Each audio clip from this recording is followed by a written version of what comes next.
28 de octubre, electivo de medieval, monologion. Bien, como ayer no se grabó la sesión, estoy seguro que alguien quiere recapitular muy rápidamente lo que vimos. Voy a mostrar el texto.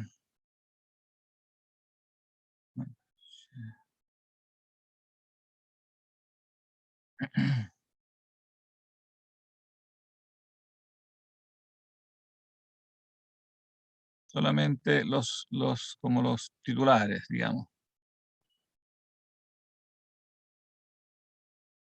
Bueno, aquí habíamos saltado una parte.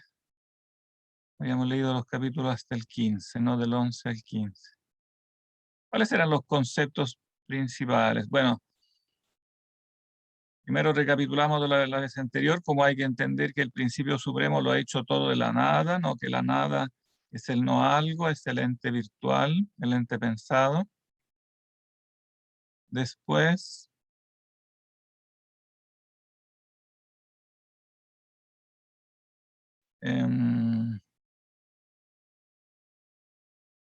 la semejanza y la diferencia con la creación de parte del obrero.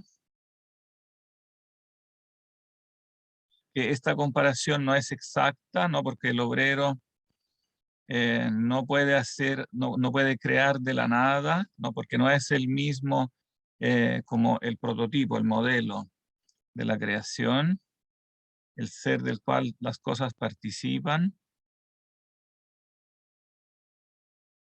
Después que la palabra de la esencia suprema es esta esencia misma, o sea que el verbo es consustancial, ¿no? a Dios.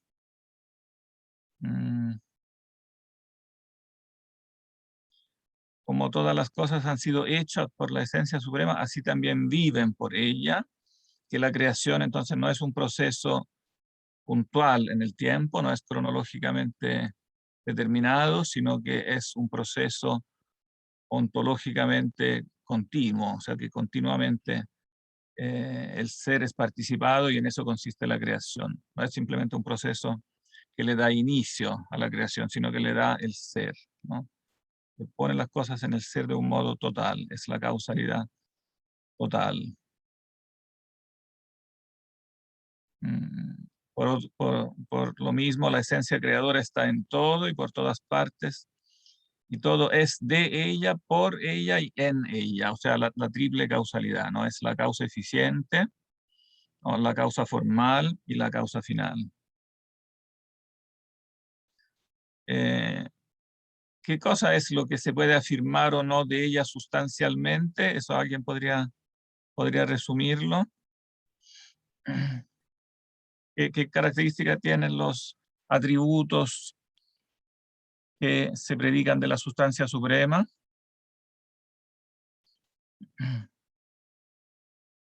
Que son perfectos absolutamente. Claro que son perfecciones absolutas, que indican nociones que son perfecciones absolutas, o sea, conceptos que no involucran en sí mismos limitaciones, ¿no? Y en definitiva coinciden con lo que hemos llamado los trascendentales del ser, porque son los conceptos que indican siempre el ser, ¿no? Que es el concepto primario, solo que es el ser visto de diferentes ángulos, ¿no? Puede ser visto bajo el ángulo de la vida, de la sabiduría, ¿no? De la verdad, de la belleza, de la bondad. Pero todos estos conceptos son como coesenciales al ser, son predicados que son una sola esencia con el ser, ¿no? Mientras que todos los otros predicados, ¿no? De los que son evidentemente genéricos o específicos, por el hecho mismo de ser géneros y especies, involucran en sí mismos limitaciones. Y si algo es oro, no es plomo. Si sirve para una cosa, no sirve para otra. ¿Sí? Y entonces involucran en sí mismos negaciones.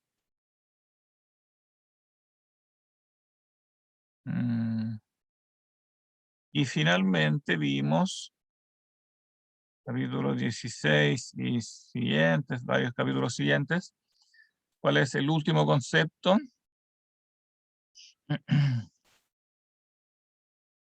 Que para ella ser justa y ser la justicia es una misma cosa y que lo mismo ocurre con los demás atributos análogos. ¿Alguien podría resumir eso?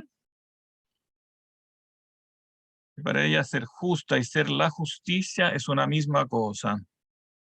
O ser buena y ser la bondad es la misma cosa, ¿no? ¿Qué significa eso?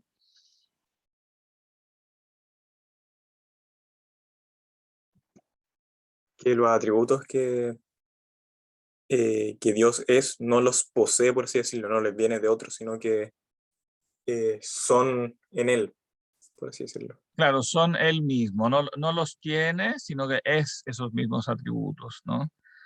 Porque si los tuviera de otros, ¿no? Entonces participaría de un ser que es anterior a él, ¿no? Y eso entonces es contrario al concepto de Dios, que es precisamente eso, la esencia primera, la esencia suprema. Entonces todos los atributos de Dios son esenciales. Bueno, salvo evidentemente, habría que hacer aquí una pequeña salvedad, salvo evidentemente los que expresan las relaciones recíprocas entre las personas de la Trinidad, ¿no? Porque esos son atributos relacionales y no esenciales, digamos, que Él es Padre, que Él es Hijo, pero eso no se predican de la esencia divina, sino que de las personas. Entonces lo que se predica de las personas es relacional. Eso significa que entonces el Padre no es el Hijo, ¿no? Porque es Padre precisamente porque es Padre del Hijo y viceversa. Pero todos los atributos que son atributos de la sustancia son atributos eh, eh, que no son participados. Entonces, Él es todos sus atributos. Lo cual expresará después la filosofía escolástica, lo veremos en Tomás de Aquino, diciendo que en Dios la esencia es igual que la existencia, ¿no? Mientras que en las cosas creadas la esencia no es igual que la existencia. O sea, yo puedo pensar la esencia de algo, ¿no? Sin pensar su existencia, porque él tiene participada, digamos, el ente creado participa de ciertas perfecciones. Entonces su esencia pensada no coincide con su existencia, ¿no? Alguien puede ser, no, o sea, puedo pensar la esencia con abstracción de la existencia. Puedo pensar un caballo sin que ese caballo necesariamente exista. Y puedo pensar la existencia de un ente finito, ¿no? Sin especificarlo como caballo, como gato, puedo dejarlo indeterminado, ¿no? En cambio, en el caso de la esencia suprema, su esencia coincide con la existencia, porque ella es el ser, entonces el ser no se predica de ella de un modo accidental, no puede tenerlo o no tenerlo, ¿no?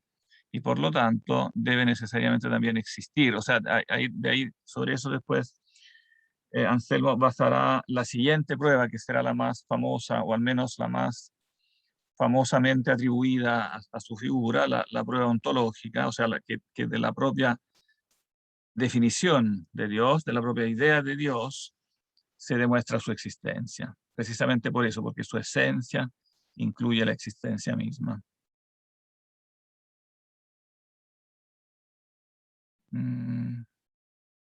Esto es lo mismo, que la naturaleza suprema es simple. No, nada puede serle atribuido sustancialmente que no se refiera a su esencia. Bueno, y de ahí Anselmo pasa entonces a analizar la relación de la esencia suprema con el tiempo y el espacio, ¿no? Que ella es en todo tiempo y en todo espacio, y al mismo tiempo no es limitada, ¿no? Por ningún tiempo y ningún espacio. Todos estos capítulos que saltamos no son difíciles porque giran siempre en torno al mismo concepto de cómo Dios es al mismo tiempo inmanente y trascendente, ¿no? Está en la creación porque es la causa de ella, pero no lo está como un cuerpo está en un lugar, ¿no? Precisamente porque su esencia no es limitada, ¿no? Y ahí saltamos al 20, tomémoslo de acá. el 29.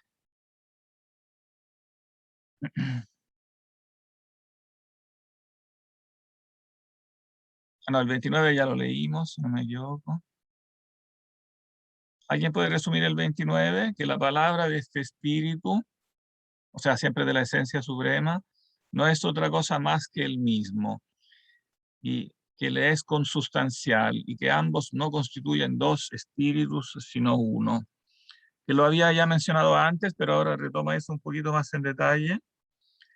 ¿Por qué el verbo, no, la palabra de la esencia suprema es consustancial con la esencia suprema? Necesariamente, ¿de qué se deduce eso?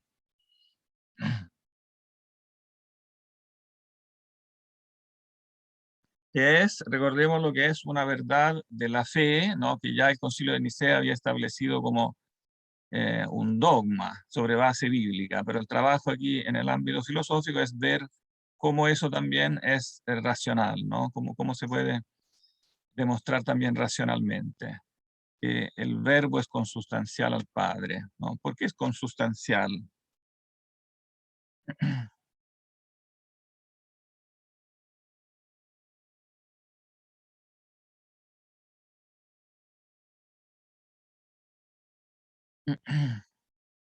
¿Cuál es el punto de partida? Que ayer lo subrayamos, ¿no?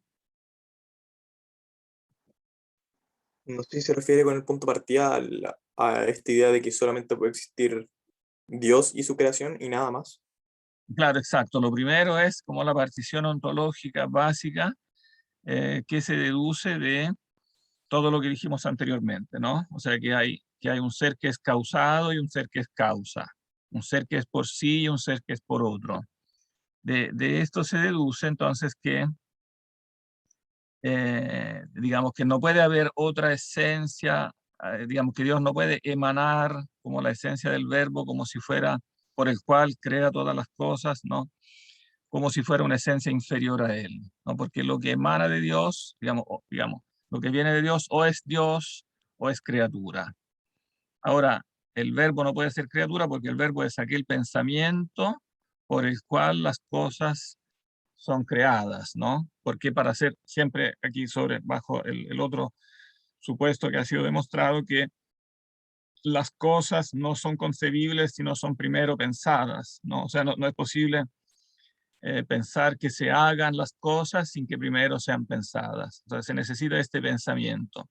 Pero este pensamiento emanado de Dios no puede ser a su vez una criatura, porque es aquello por lo cual Dios crea, ni tampoco puede ser algo intermedio, ¿no? Porque no puede haber algo intermedio entre el creador y la criatura, porque son dos conceptos como exclusivos. Alguien o algo recibe el ser de otro o lo tiene por sí mismo. No hay un término medio. Por lo tanto, no puede existir eso que era propio de la tradición platónica, ¿no? Que hay como un ser que como que el ser creador estaría como entre medio, ¿no? Entre las ideas y el mundo, como el ser del demiurgo, ¿no? El demiurgo en cuanto actúa, ¿no? Sería inferior al primer principio trascendente, ¿no? Eso no puede ser porque sería hipotizar algo intermedio entre el creador y la criatura.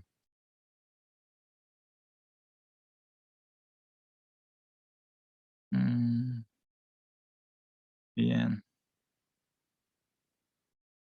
Por eso es entonces también un solo verbo.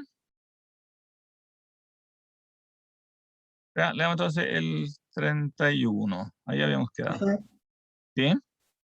que tengo dos preguntas antes de continuar. Ah, sí, dime. La primera es, bueno, por lo que expresa San Juan en su Evangelio, yo siempre entendí que el Logos era Dios, pero también por lo señalado, por lo que puedo entender de Génesis, también entiendo que el Logos es como el instrumento con el cual Dios crea las cosas. Entonces, tras darle un par de vueltas, concluí que el Logos debía ser una potencia creadora de Dios. ¿Es válido o no?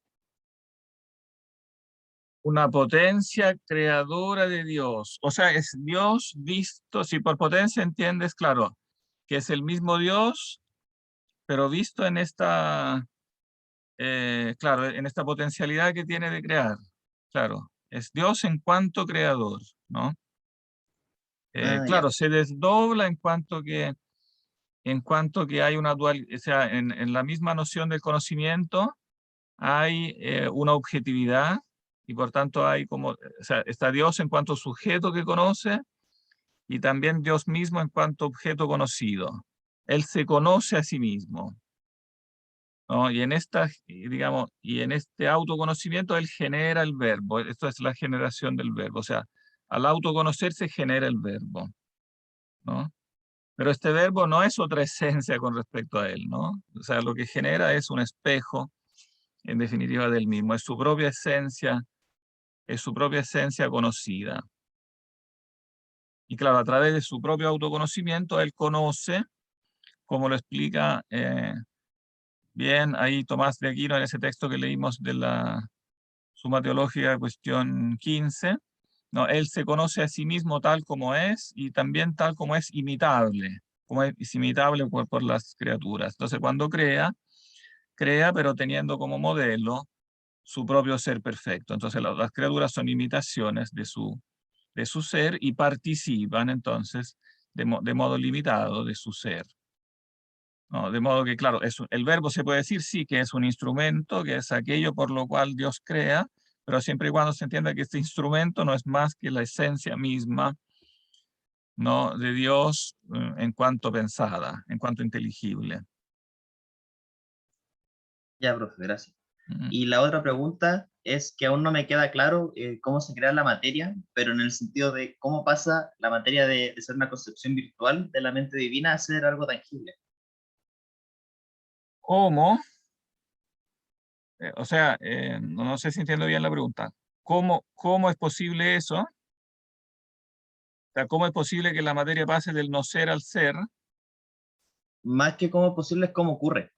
Ah, ¿cómo ocurre? Bueno, no, el cómo ocurre no lo sabemos en realidad, ¿no? Es algo que mm, de algún modo escapa a digamos, nuestro entendimiento humano. Es un misterio en el sentido que eh, no es penetrable por la mente humana el cómo, el cómo concretamente ocurre eso, ¿no? Digamos, es el misterio de la acción creadora. No tiene así una explicación más allá del hecho. O sea, es el hecho constatable que primero no es y después es. Y que para poder, pasar del no ser al ser necesita un ser que lo cree. Pero ahora, ¿cómo el ser que lo crea? Eso es como oscuro para nosotros. No podemos realmente penetrar ese misterio, ¿no? Es algo inefable, divino, diríamos, que escapa como a la mirada humana en este sentido. O sea que Nosotros, la ¿cómo? doctrina de San Anselmo, la doctrina de San Anselmo nos llevaría a postular que, aún sin saberlo cómo, la razón nos dicta que, entre comillas, que hay un diseño creador, aún sin saber cómo ocurrió exactamente.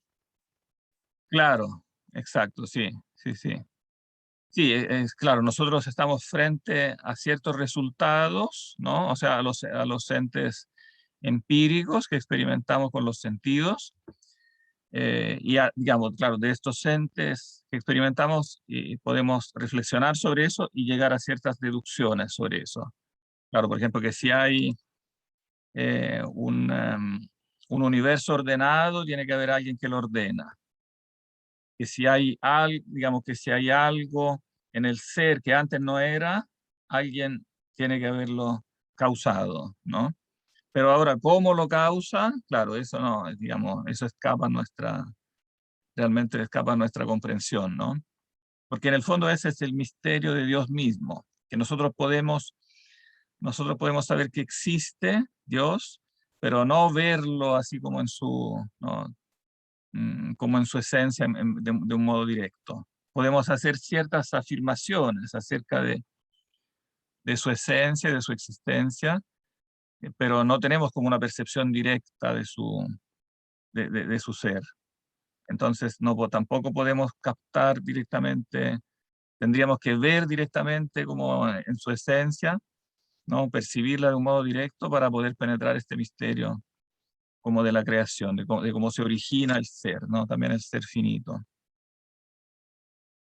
Claro, ahí hay un misterio impenetrable, salvo, claro, después, evidentemente, digamos, en el cielo, ¿no? Cuando se dé como una percepción directa de la esencia divina.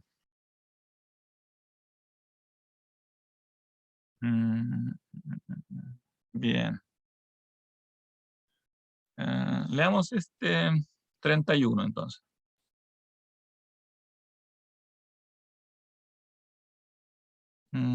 ¿Quién se sacrifica para leer?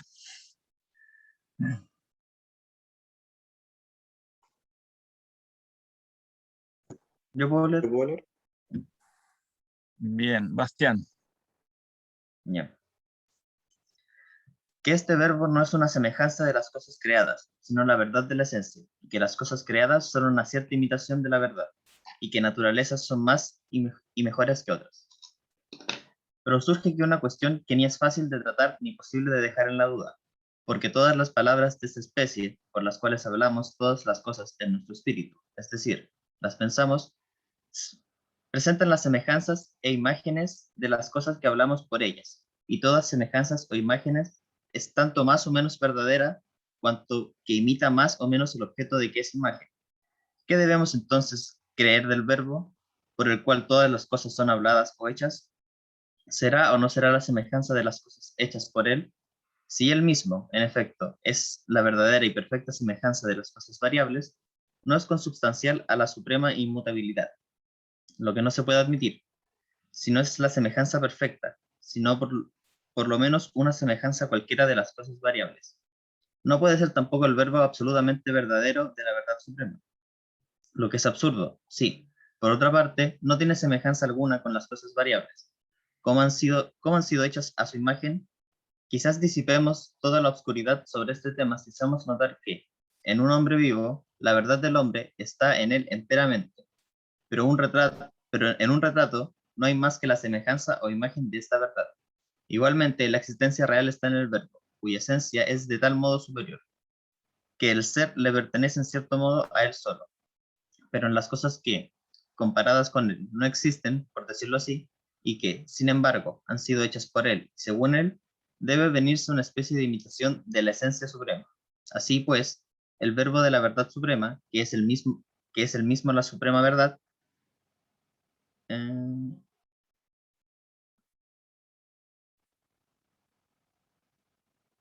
No admite, se me perdió la lectura. ¿verdad? Pero ves la flechita. Sí, no admite en sí ni aumento ni disminución por su mayor o menor semejanza con las criaturas, mientras que por el contrario, lo que es creado goza necesariamente de una existencia tanto más real y es tanto más superior a lo demás, cuanto es más semejante al que existe de una manera suprema y soberanamente grande.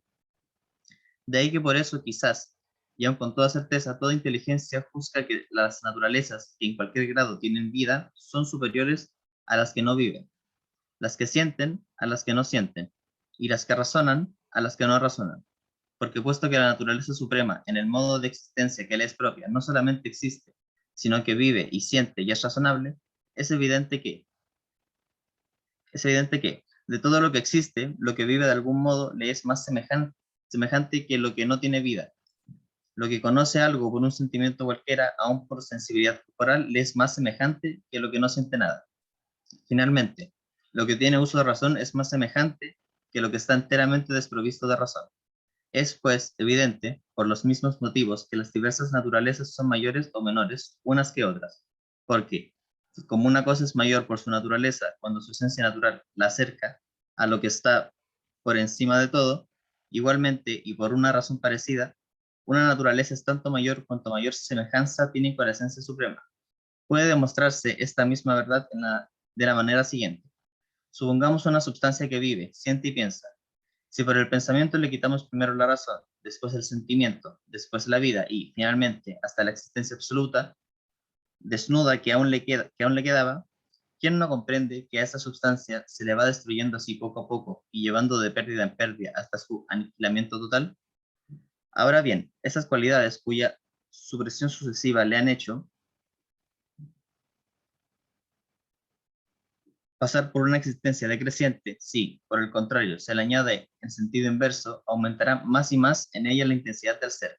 Es, por tanto, obvio que una sustancia viva es más que la que no vive, que una sustancia sensible es más que la que no siente, que una sustancia razonable es superior a la que está privada de razón.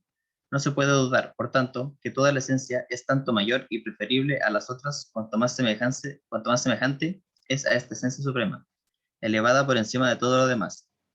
Así queda suficientemente demostrado que no hay en el verbo que ha hecho todas las cosas, ninguna semejanza de las mismas, sino una esencia verdadera y simple, que, al contrario, en las cosas creadas no hay esencia simple y absoluta, sino apenas una imitación lejana de esta verdadera esencia, de donde se sigue necesariamente que este verbo no es más o menos verdadero según su semejanza con las cosas creadas, sino que las cosas creadas ocupan un lugar tanto más alto y son de una esencia tanto más digna, cuanto más se acerca a este verbo.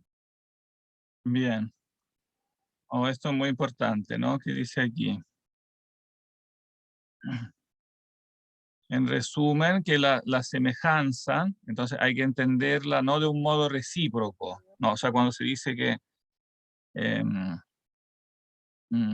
Dios y las criaturas tienen una semejanza, evidentemente no es una semejanza en un mismo nivel, ¿no? Como podría ser una semejanza entre dos hombres, ¿no?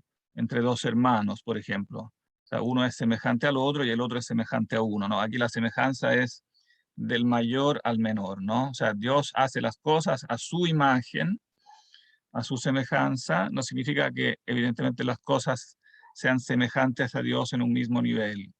Significa que, que Él es el modelo del ser, ¿no? Es el ser perfecto, que tiene una serie de perfecciones en sí, perfecciones absolutas, y estas perfecciones son después imitadas en diversos grados y modos, ¿no? Entonces, claro, las cosas se asemejan a Dios, no Dios a las cosas, no es una semejanza recíproca.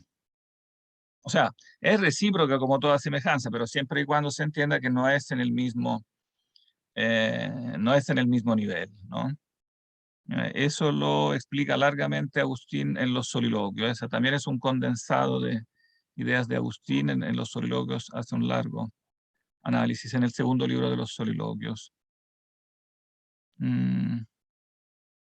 Oh, y aquí yo aprovecho para hacer notar algo que varias veces lo hemos hecho notar cuando hablamos del tema de los universales y hablamos de esta terminología que usan los autores, casi todos en realidad, cuando hablan de los conceptos como semejanzas de las cosas, ¿no? También Tomás de Aquino, los escolásticos en general, siguen usando esta terminología. Abelardo, etcétera. Hablan de los conceptos, ¿no? Como semejanzas de las cosas, casi como si fueran menos que las cosas, ¿no? O sea, que primero vienen las cosas y después una especie de copias de las cosas serían los conceptos en la mente, ¿no? Claramente de aquí, de lo que dice aquí, se deduce que es al revés, ¿no? No son los conceptos de la mente semejanzas en el sentido de ser como fotocopias o imágenes sacadas de las cosas, como si fueran menos que ellas, ¿no? Como una fotocopia, una foto es menor de una foto es menos que una persona de la que es foto en sí misma, ¿no? Pero el concepto no es eso, porque el concepto es aquello que me permite conocer esa cosa, que me presenta el ser de esa cosa, pero no lo presenta de un nivel, digamos, inferior a la cosa como si fuera copia de ella. Más bien el concepto es esa, diríamos, palabra del verbo, ¿no? Es esa palabra específica que está dentro de la esencia del verbo, que es en realidad el modelo de la cosa externa, de la cosa creada. Entonces, el concepto, en cuanto concepto verdadero, por supuesto que puede ser concepto erróneo si es concepto humano, pero en cuanto tiene de verdad el concepto humano, no es menos que la cosa, sino que en cierto modo es más, porque es el modelo de esa, digamos, es el modelo de esa cosa, en base al cual la cosa está hecha, ¿no? O sea, el concepto es como una, diríamos, visibilidad humana, ¿no? Con los límites humanos, no perfecta, pero es la visibilidad humana de la idea que está en el verbo, de la idea de esa cosa que está en el verbo. Por lo tanto, el concepto no es, repito, una copia de la cosa, una mala copia o una imagen inferior a la cosa, sino que la expresión más bien del modelo de la cosa misma. Por lo tanto, en cierto modo, algo superior a la cosa. Por eso se explica, ¿no?, que tiene una naturaleza, ¿no?, ontológicamente diferente y superior a la cosa. Es inmutable, etcétera, infinito.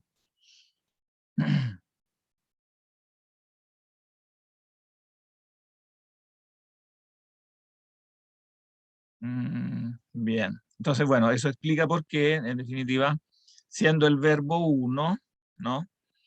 Puede ser, y puede, digamos, puede haber diferentes verbos de las cosas, porque puede haber, claro, diferentes semejanzas, ¿no? Diferentes grados de semejanzas. Y bueno, a la esencia suprema yo puedo aplicarle todas estas perfecciones, ¿no? Por ejemplo, el ser, el vivir, el pensar, ¿no? Siempre y cuando no involucre en estos conceptos limitación alguna. O sea, el ser yo lo puedo atribuir a una piedra o a Dios, ¿no? Pero siempre y cuando se lo atribuye a Dios, yo le quite lo que tiene de límite, ¿no? Lo que tiene de límite y pienso el ser puro.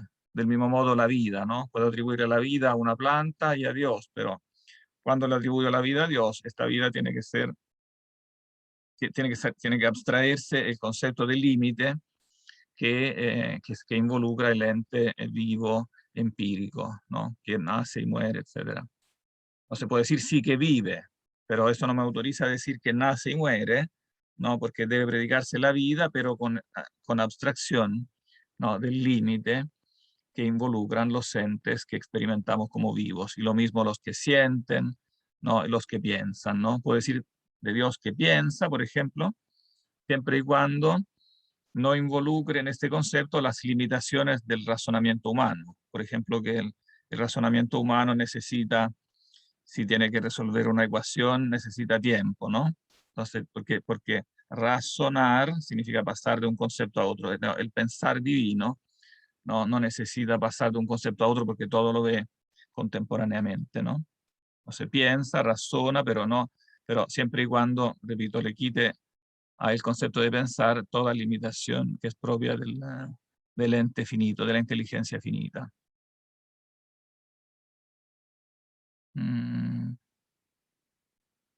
Bueno, evidentemente el ente más perfecto que nosotros conocemos, diríamos, de un conocimiento natural empírico, evidentemente somos nosotros mismos. Adelante. Sí, voy al tiro. Solo vamos a hacer 3 minutos de pausa. Voy a dejar grabando para que no se nos vaya a parar y vengo al tiro.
Bien, aquí estamos de nuevo.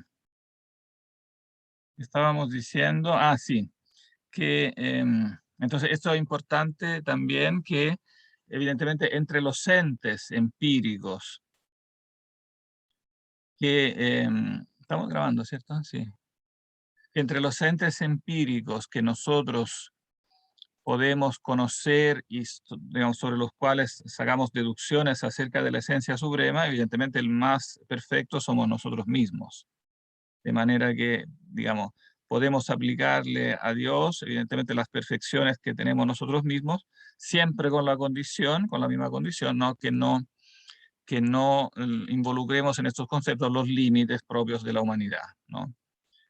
Por ejemplo, del hecho de que decimos que Dios nos ha hecho a su imagen y semejanza, no sacamos la deducción que entonces Dios es corpóreo, ¿no? Porque el cuerpo, la corporeidad, involucra una limitación, ¿no? Así como del mismo modo que nos sacamos del concepto de que Dios piensa, nos sacamos que Dios comete errores en el pensamiento como nosotros, ¿no? De manera que no es evidentemente una concepción antropomorfa de Dios, supera precisamente esta concepción.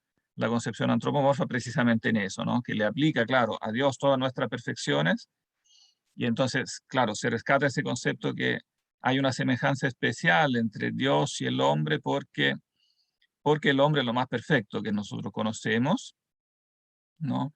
Pero quitándole todo lo que el ser humano, quitando de ese concepto todo lo que no calza con con el concepto de perfección, ¿no?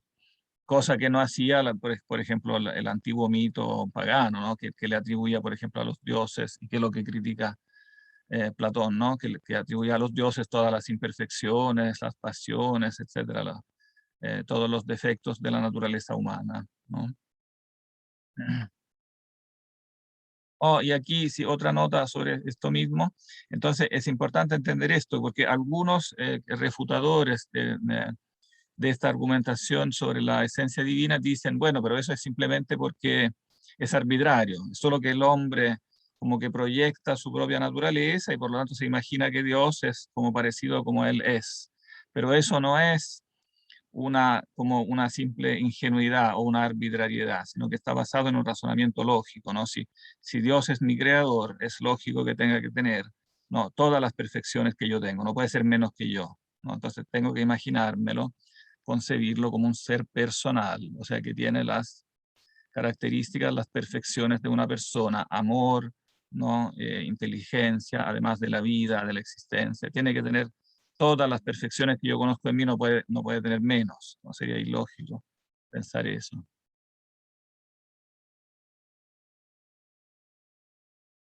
Mm, bien, no sé si está claro hasta aquí.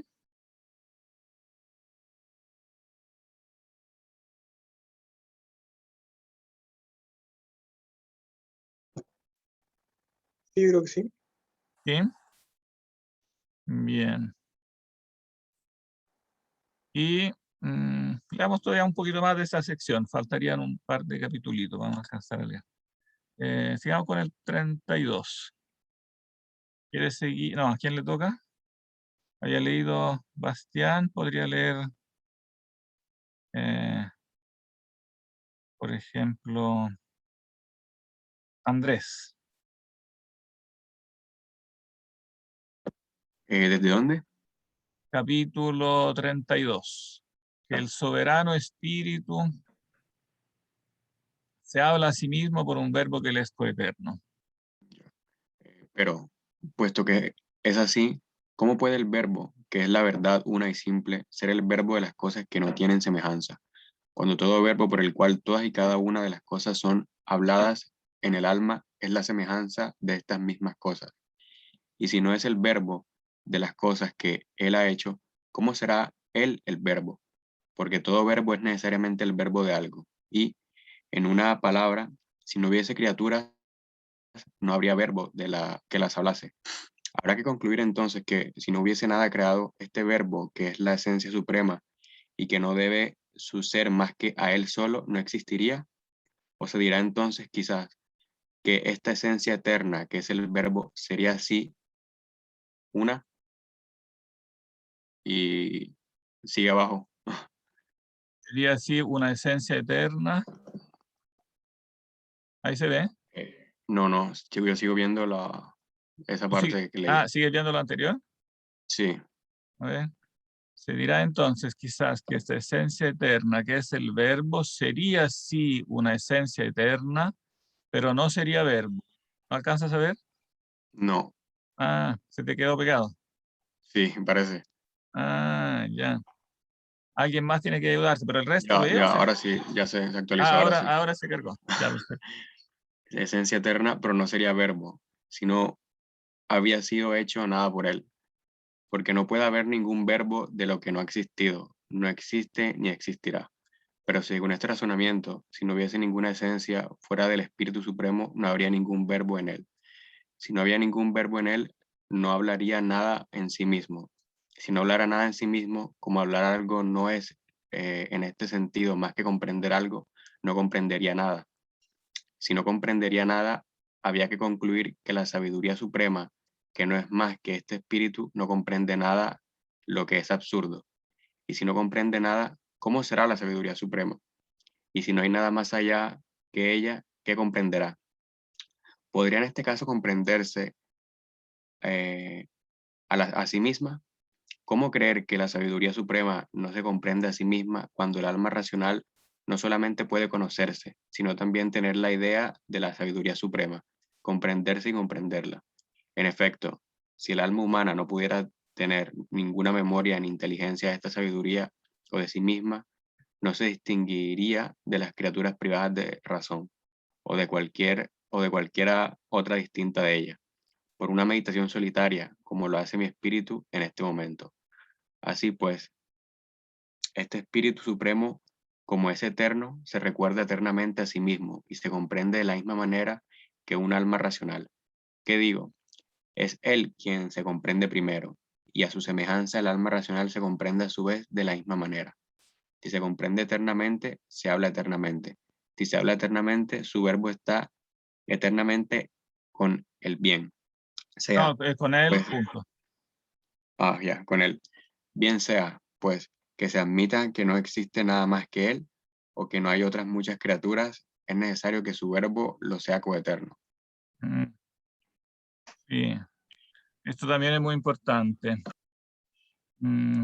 Y también resuelve un problema de muchos, digamos, muy antiguo, también de la tradición platónica, ¿no? O sea, que la idea de que el nous, en el fondo, como contiene las ideas de las cosas, no la mente divina, como contiene las ideas de las cosas, sería algo inferior al principio supremo y en cierto modo debe su propia existencia, ¿no? A la concebibilidad de las cosas creadas, de manera que él sería como verbo, porque es verbo de algo, o sea, es verbo de las cosas, ¿no? Las ideas, por ejemplo, divinas de las cosas existirían, ¿no?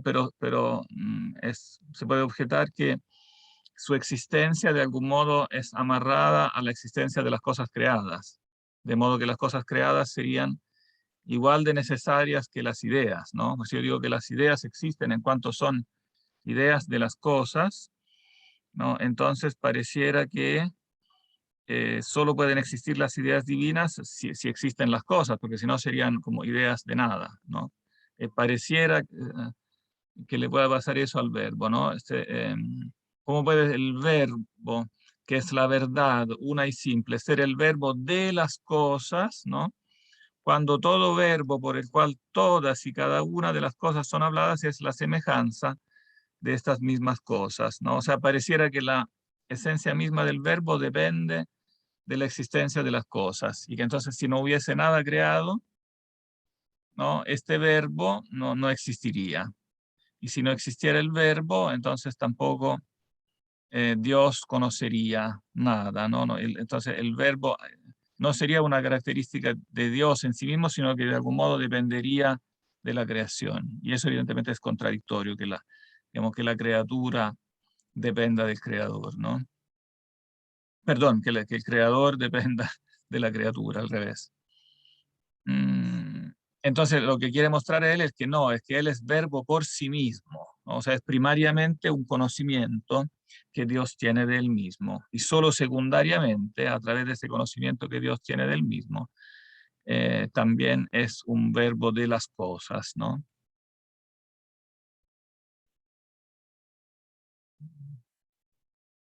Ese era, por ejemplo, el problema de la filosofía aristotélica, ¿no? Porque Aristóteles suponía que, claro, que por eso mismo no podían existir ideas, ¿no? Porque ¿no? Dios solamente puede pensarse a sí mismo y entonces al pensarse a sí mismo no se rebaja a una realidad inferior a él, pero eso le quita entonces el tener ideas, ¿no? Entonces, bueno, él rescata evidentemente aquí también de Aristóteles la idea que Dios sí se conoce a sí mismo, ¿no? Pero agrega después que al conocerse a sí mismo, también él pronuncia también los verbos limitados, ¿no? O sea, no los verbos limitados, los verbos de las cosas limitadas, ¿no? Las raciones de las cosas limitadas. Y eso, bueno, lo resume aquí, lo resume bien después en el 33. Aquí termina este mismo concepto. Veamos el 33, que el Espíritu Supremo se habla a sí mismo y a todo lo que hace. O sea que al mismo tiempo Dios se habla a sí mismo y habla todo lo que hace. ¿Qué nomás con el 33?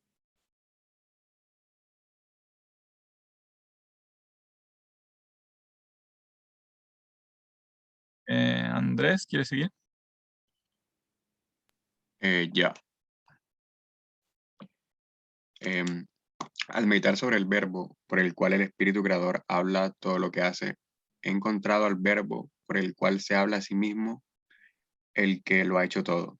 Se habla a sí mismo por un verbo y habla lo que hace por otro verbo. Y otra vez quedó, ya. No alcanzo a ver la parte de abajo. Ah, se demora un poco.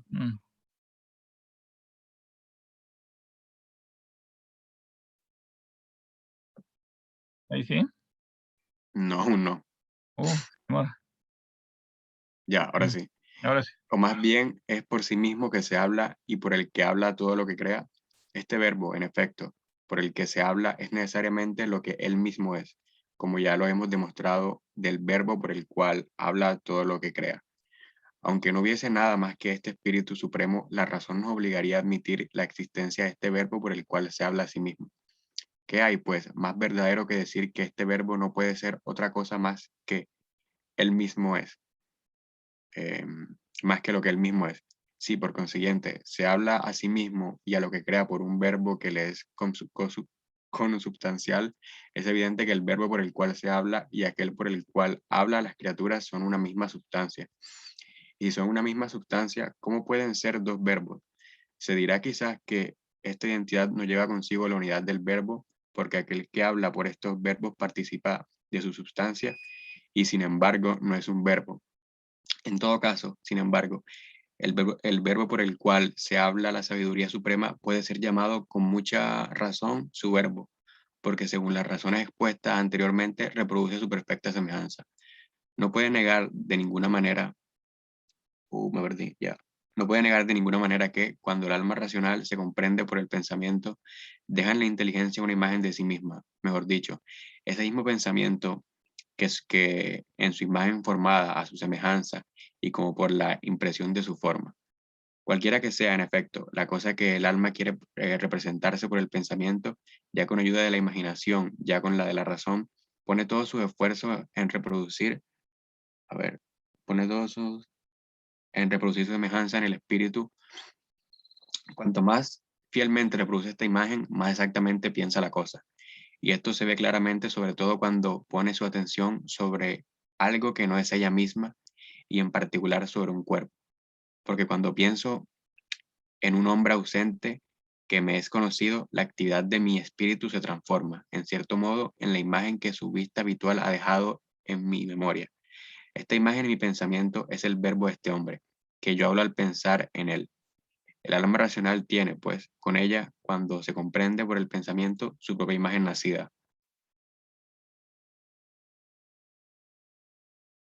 Y ahí me quedo, otra vez. Se quedó. Hay que esperar un minuto.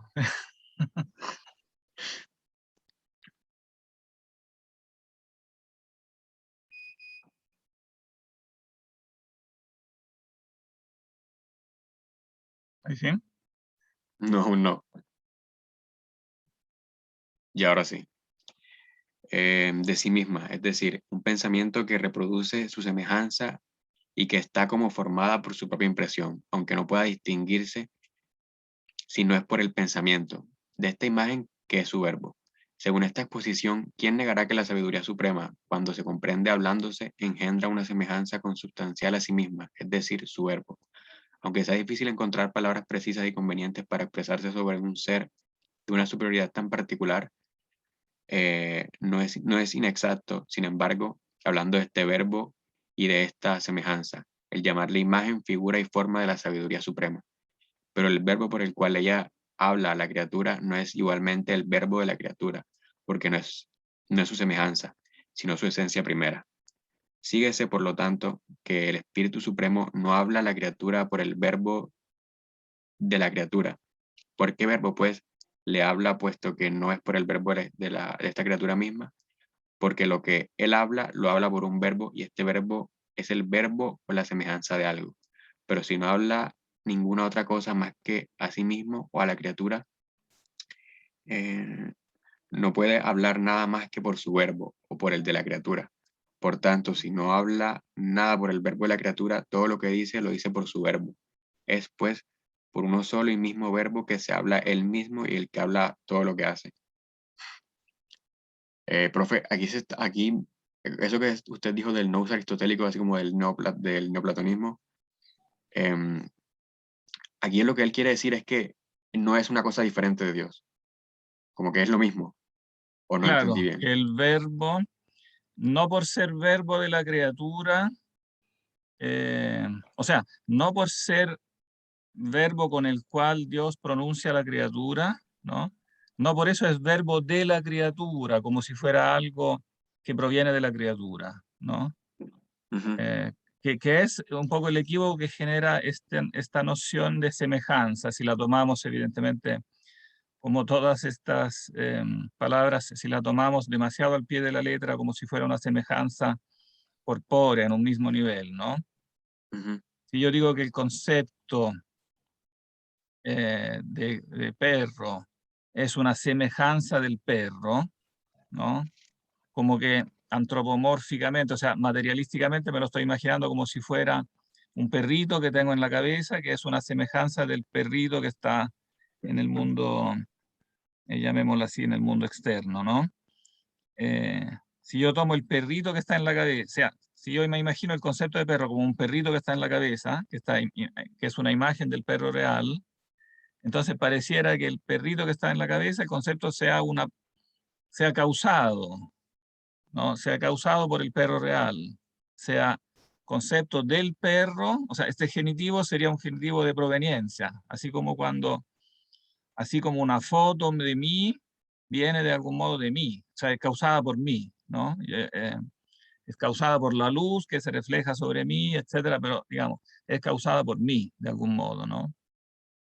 Eh, y esa es la forma, diríamos, ingenua que digamos, toda filosofía cuando hace los primeros pasos en este tema tiende a imaginarse así los conceptos, como si fueran fotocopias, ¿no? O imágenes de la realidad. Y por eso lo llama semejanza, ¿no? Y aquí él sigue utilizando este concepto, esta palabra de semejanza, pero al mismo tiempo ven que se esfuerza de superarla y en realidad la supera, aunque sigue hablando con la misma palabra de semejanza, porque en realidad lo que está diciendo es que el concepto que está en la mente no es la semejanza de algo en el sentido de que el ente real sea el modelo y el concepto en la cabeza sea la semejanza.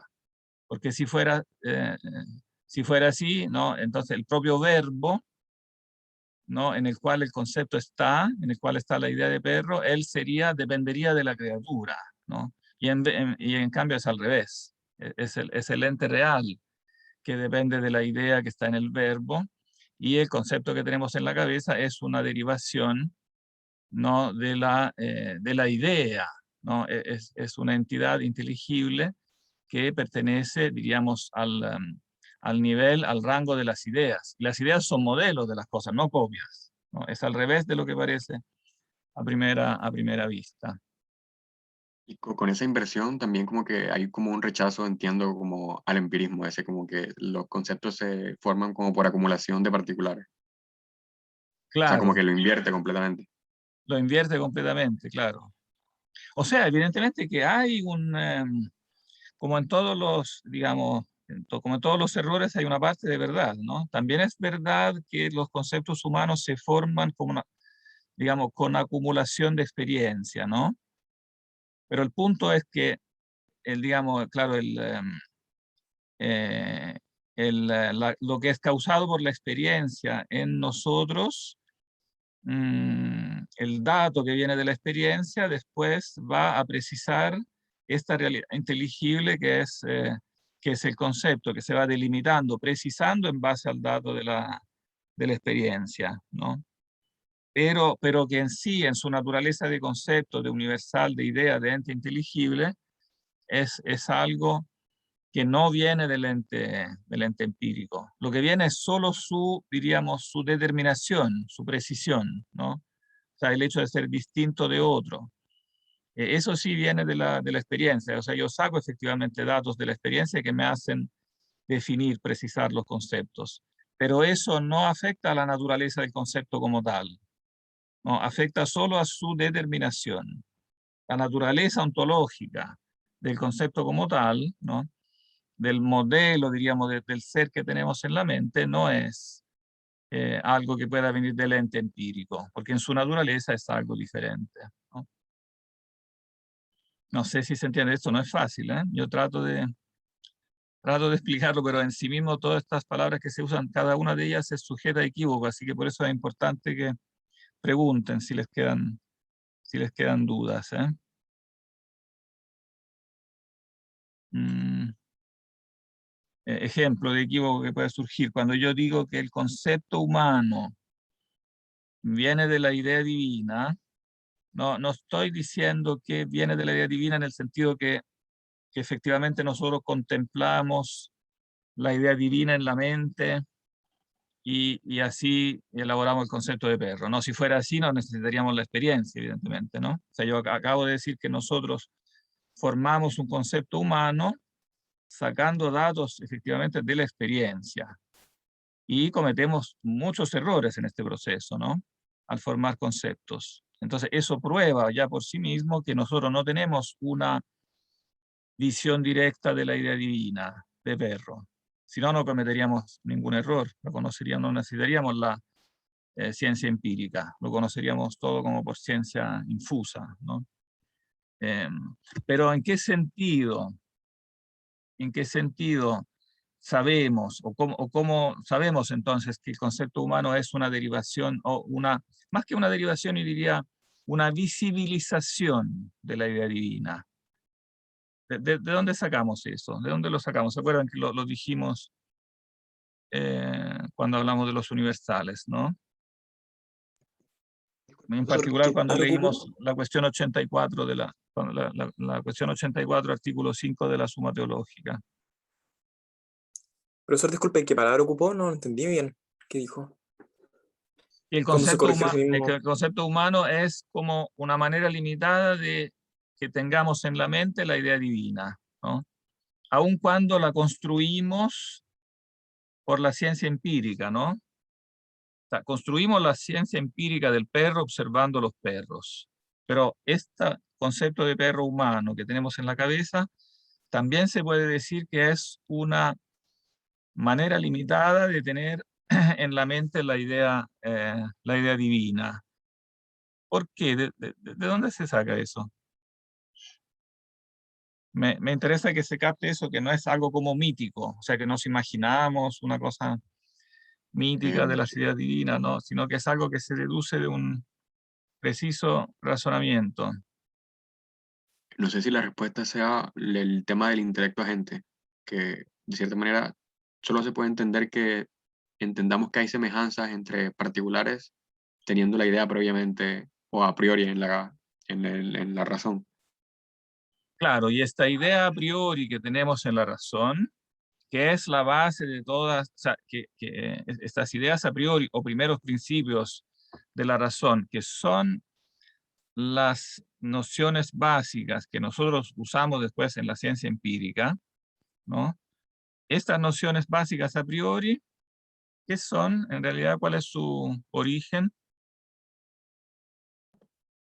El logos, justamente el logos divino, Dios. Claro, ellas son, o sea, los primeros principios son una impresión del logos, emanan, vienen del logos. Entonces, cuando nosotros construimos conceptos en base a estos principios, ¿no? La materia prima con la que los construimos es una materia que emana del logos, porque la verdad de esos primeros principios nosotros la tomamos como absoluta, ¿no? Cuando decimos que es emanada del logos, de nuevo, eso es una imagen, emanar, iluminar, esas son imágenes, pero ¿cuál es el concepto básico que expresan? Que nosotros tomamos estos conceptos como absolutos. Cuando nosotros hablamos del concepto de ser, del concepto de bien, del principio de no contradicción, en nuestra mente estas nociones son absolutas. No podemos nosotros criticar estas nociones o ponerlas en duda, porque todas nuestras dudas, todas nuestras críticas, siempre se van a basar en esos primeros principios, son los primeros principios de la mente. Si son tomados de un modo absoluto, si la mente por naturaleza los toma como absolutos, entonces eso equivale a decir que emanan que son una huella del ser absoluto. No pueden ser de otra forma, no pueden ser una emanación, como lo insistíamos hablando de los universales, no pueden ser una emanación de la mente finita. La mente finita los contempla, pero los contempla como absolutos, ¿no? Y en ese sentido no pueden ser criticados como pretendió, por ejemplo, hacerlo Kant cuando dice crítica de la razón pura, ¿no? Crítica de la razón pura. ¿Qué significa crítica de la razón pura?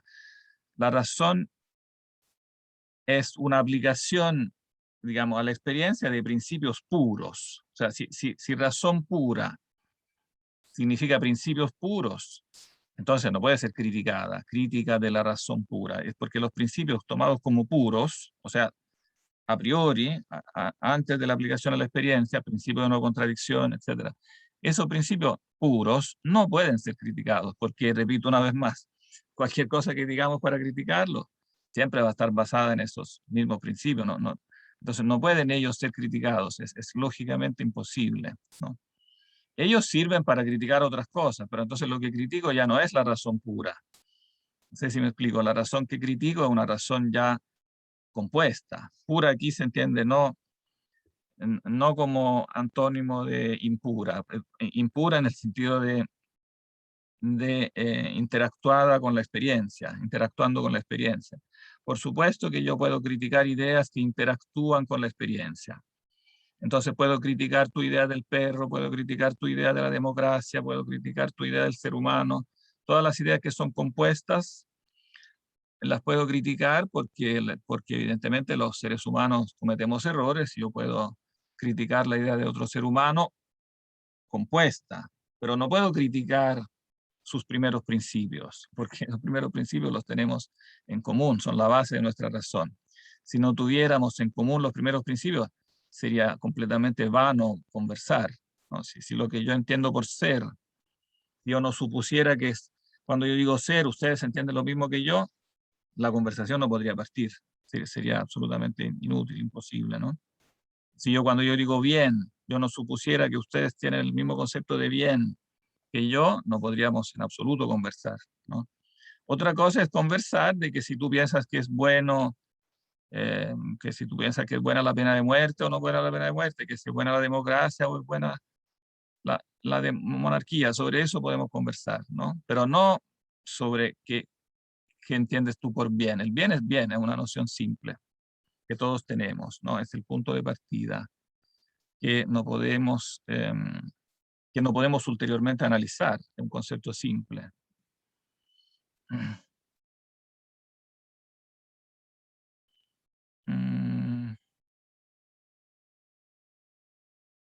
Bien, y entonces de eso se deduce que, entonces por eso cuando se dice la verdad de una criatura, el verbo de una criatura, este genitivo hay que entenderlo bien, ¿no? No es el verbo que viene de la criatura. La verdad de la criatura no es la verdad que viene de la criatura, es al revés, ¿no? La verdad de la criatura es la criatura vista en relación con su primer modelo, así como el concepto de perro es el concepto de perro visto en relación, no, es el concepto de un ser finito visto en relación con los primeros principios en base a los cuales yo lo estoy estudiando, lo estoy entendiendo, ¿no? Entonces, verdad del perro, la verdad del perro es distinta de la verdad del gato, pero en realidad la verdad es una sola, porque es de esa única verdad de la cual de diferentes maneras el perro y el gato son imitaciones. Entonces, cuando se dice hay diferentes verdades, no se dice algo en realidad que hay que entenderlo bien, ¿no? Porque que hay diferentes verdades no significa que no haya una única verdad de referencia, ¿no? O sea, así como si hay diferentes conceptos, no significa que no haya un único principio de referencia, ¿no? Del cual todos estos principios, todos estos conceptos son elaborados. Bueno, eso, aquí hay un pasaje paralelo. Voy a citar el pasaje paralelo, ahora que nos queda poco tiempo, pero es cortito. Es un capítulo del De Veritate, que es como paralelo a esto y sirve quizás para aclararlo aún más. Pero me parece que el De Veritate yo no lo cargué a cursos, así que lo voy a abrir ahora y después lo voy a cargar. Porque no lo quiero leer entero porque no tenemos tiempo, pero al menos este capítulo, porque este capítulo ayuda mucho a explicar este punto que es clave. A ver, De Veritate. A ver, Anselmo. Va, De Veritate.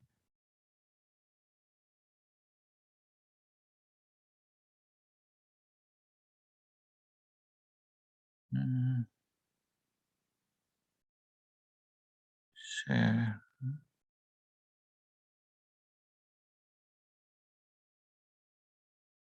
Ahí debería verse el De Veritate, ¿eh?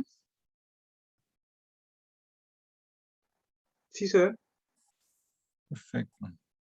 Habría que ponerle un poco más de zoom, sí. Es muy interesante este pequeño libro, así que aconsejo leerlo, aunque no lo puse como obligatorio.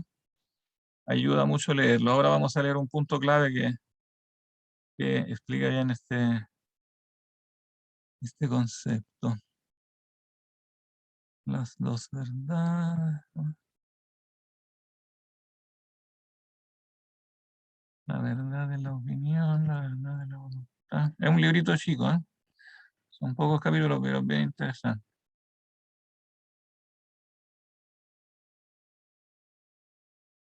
La verdad de la esencia de las cosas. Aquí se va acercando, ¿eh?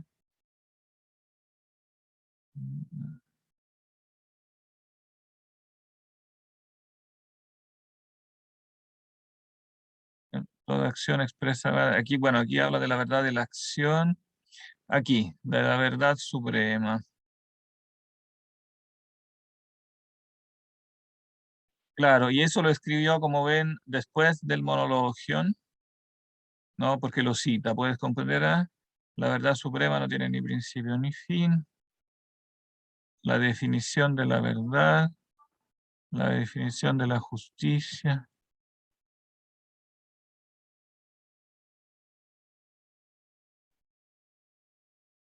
Aquí, que no hay más que una sola verdad en todas las cosas verdaderas.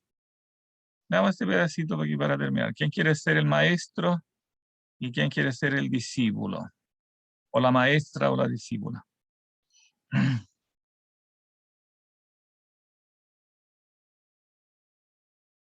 Yo puedo leer igual. Bien. ¿Y quién es el discípulo? Yo, Bien. Yo. Volvamos a la rectitud o verdad. Por estas dos palabras que expresamos, puesto que no hablamos más que de la rectitud perceptible por el espíritu, una sola cosa que pertenece al género de la justicia. Y digamos si existe una verdad única en todas las cosas en que decimos que está la verdad o si existen varias verdades, como hay muchas cosas verdaderas. deseo mucho saberlo. Es evidente que, donde quiera que hay verdad, esta no es otra cosa que rectitud. Ahora no lo pongo en duda. Por consiguiente, si hay muchas verdades según la pluralidad de los objetos, hay igualmente muchas rectitudes. No es menos cierto. Si la diversidad de los objetos lleva consigo necesariamente la diversidad de las rectitudes, en cada cosa la rectitud tiene su ser propio. que sigue necesariamente los cambios de la cosa misma. Escoge una de esas cosas que decimos capaz de rectitud y explícamelo, para que por ella yo comprenda todas las otras. Digo, por ejemplo, que si la rectitud de significación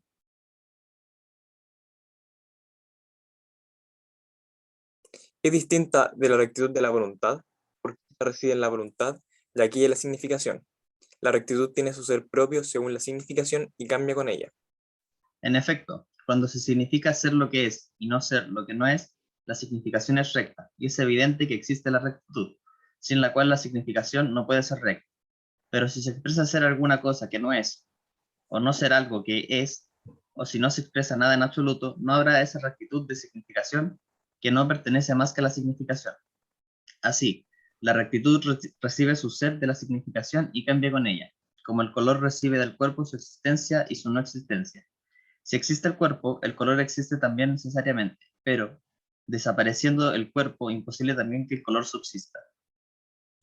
El color no está en relación al cuerpo como la rectitud con respecto a la significación. Muéstrame la diferencia. Si no se quiere significar por una señal cualquiera lo que hay que expresar, ¿habrá alguna significación por signo? No habrá ninguna. ¿Será esta una razón para que no sea justo expresar lo que debe ser expresado? No, y además la rectitud lo exige. Es que, en la ausencia de la significación, la rectitud no desaparece, porque el buen orden exige que lo que debe ser significado lo sea.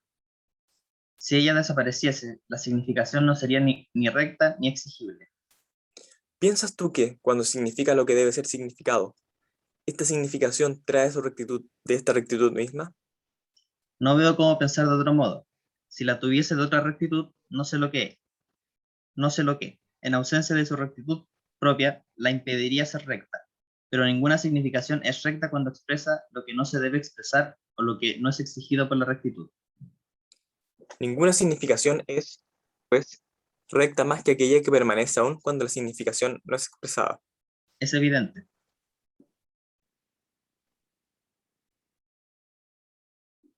¿Ves ahora cómo la rectitud de la significación no viene de que exprese ser lo que es y no ser lo que no es, sino de que la significación sea conforme a la rectitud que siempre permanece? Y que, si esta falta a una significación que no es lo que debe ser o que no expresa nada, no es porque ella desaparezca, sino porque la significación carece de la rectitud que nunca falta. Lo veo con una evidencia que se impone. La rectitud que puede afectar a una significación no recibe, pues, su ser de la significación y no sigue sus variaciones, cualesquiera que ellas sean. Nada más claro ahora. ¿Puedes tú demostrarme que el color tiene la misma relación con respecto al cuerpo que la rectitud con respecto a la significación? Más bien estoy ahora dispuesto a probar que tiene una relación muy distinta. Creo que entonces ya sabes lo que hay que pensar de la verdad y de su rectitud, y las demás cosas que debe tener la rectitud.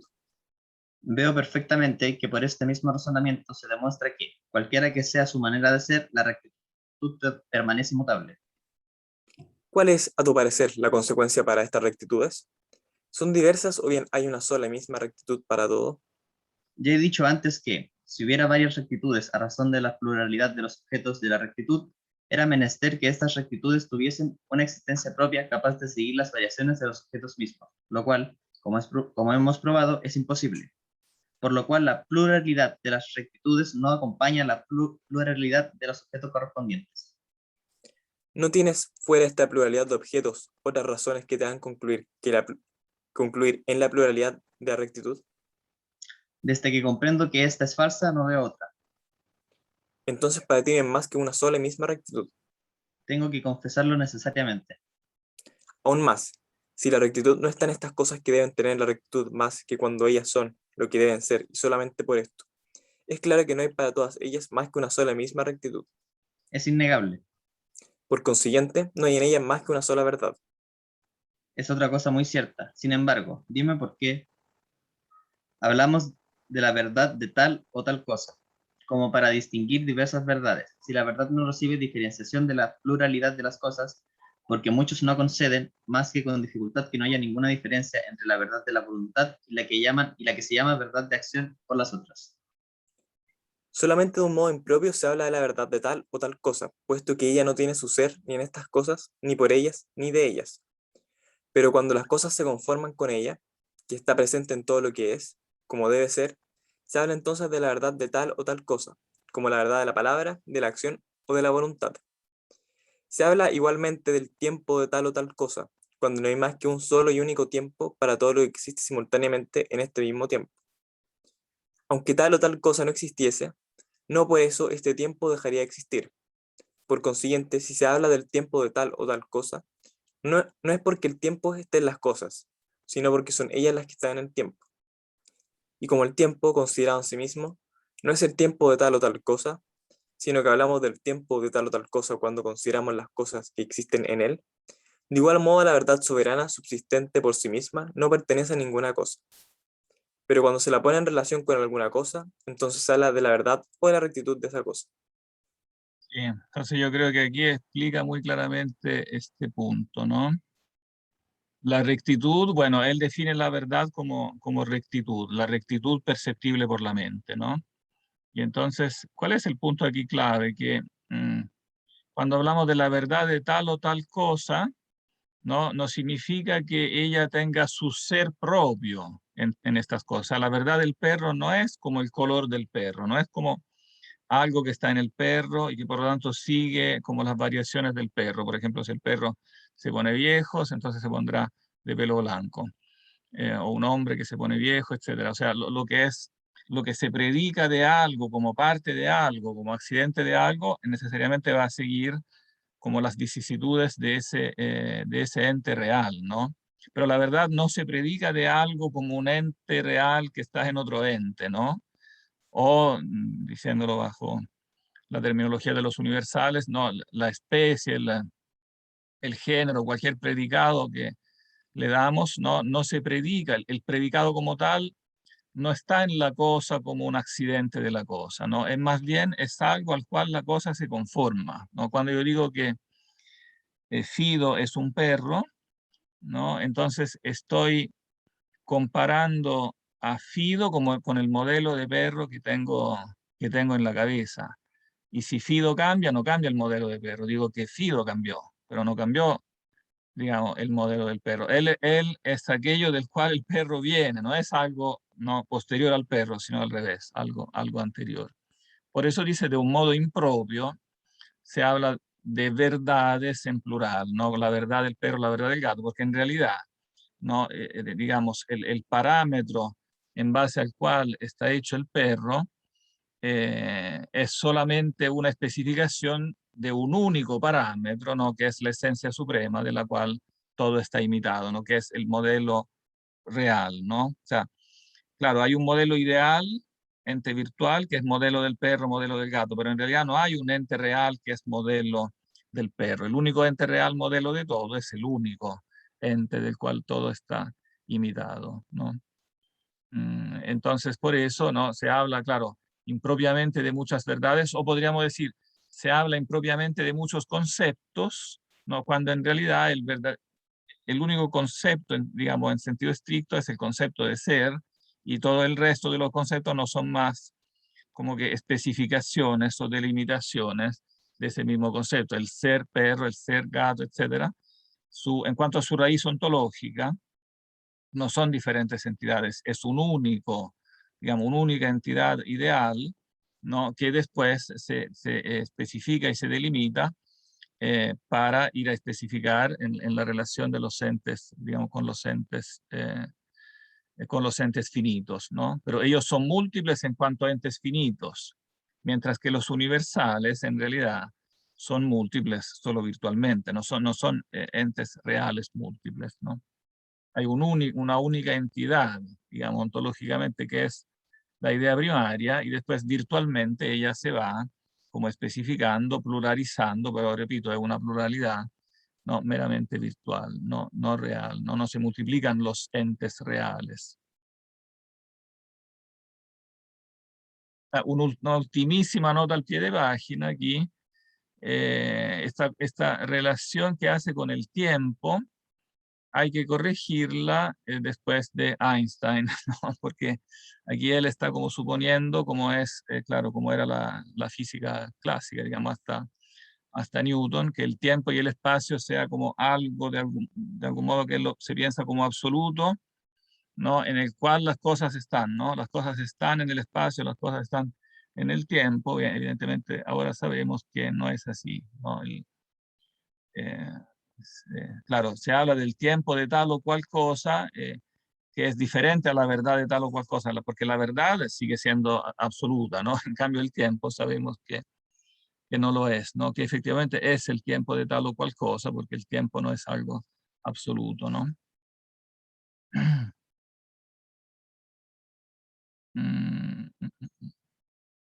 Bien. No sé si hay alguna última pregunta o reflexión.